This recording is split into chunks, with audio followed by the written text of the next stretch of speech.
and doing that for hours every day. That's deliberate practice.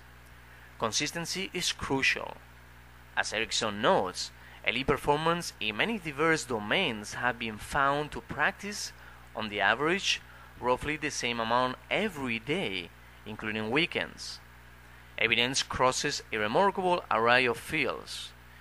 In a study of 20-year-old violinists by Erickson and colleagues, the best group, judged by conservatory teachers, averaged 10,000 hours of delivery practice over their lives.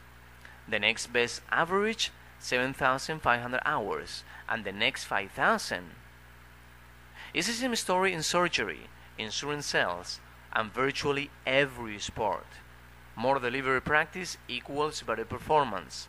Tons of it equals great performance. Real-world examples.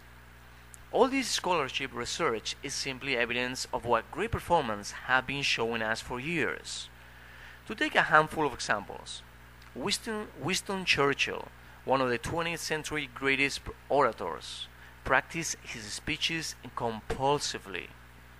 Vladimir Horowitz supposedly said, "If I don't practice for a day, I know it. If I don't practice for 2 days, my wife knows it. If I don't practice for 3 days, the world knows it." He was certainly a demon practicer, but the same quote has been attributed to world-class musicians like Ignaz Paderewski and Luciano Pavarotti. Many great athletes are legendary for the brutal discipline of their practice routines. In basketball, Michael Jordan practiced intensively beyond the already punishing team practices. Had Jordan possessed some mammoth natural gift, especially for basketball, it seems unlikely he had been cut from his high school team.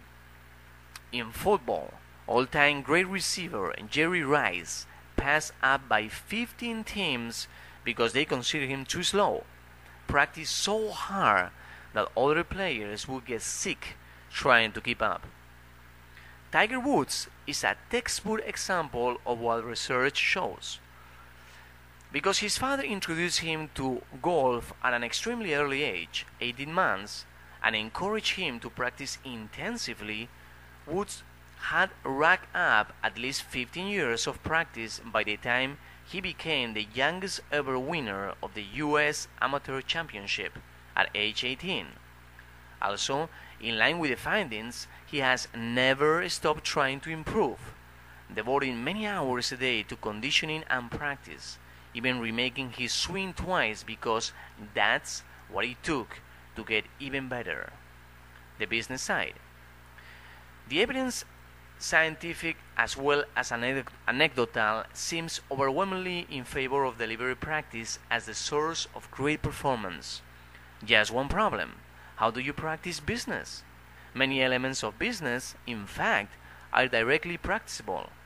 Presenting, negotiating, delivering evaluations, deciphering financial statements, you can practice them all.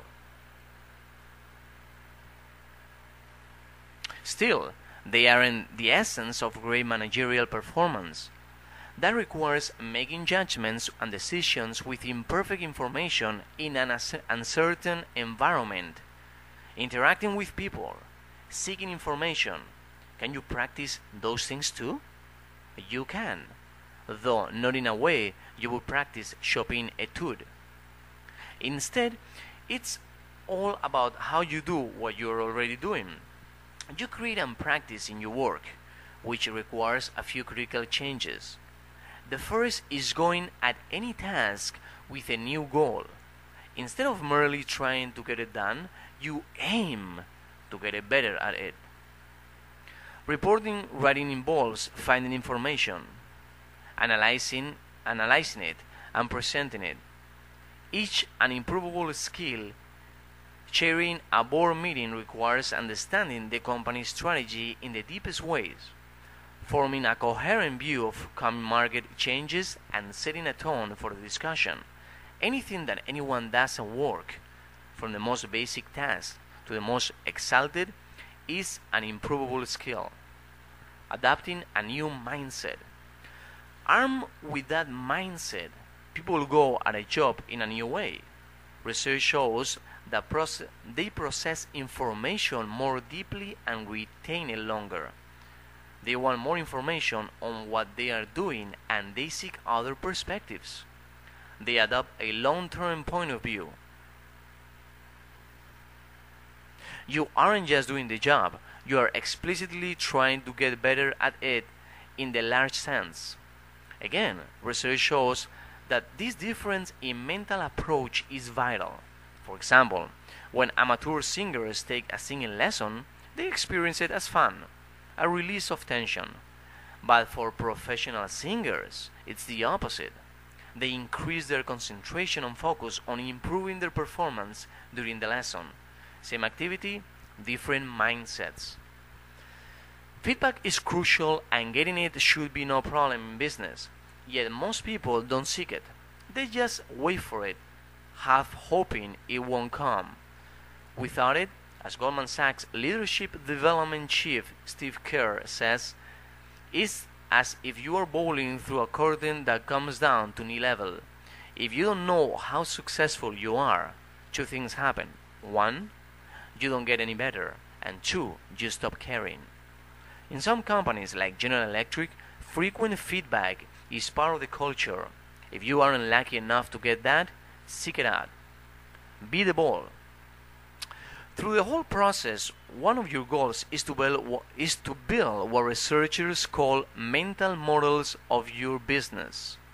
Pictures of how the elements fit together and influence one another. The more you work on it, the larger your mental models will become and the better your performance will grow.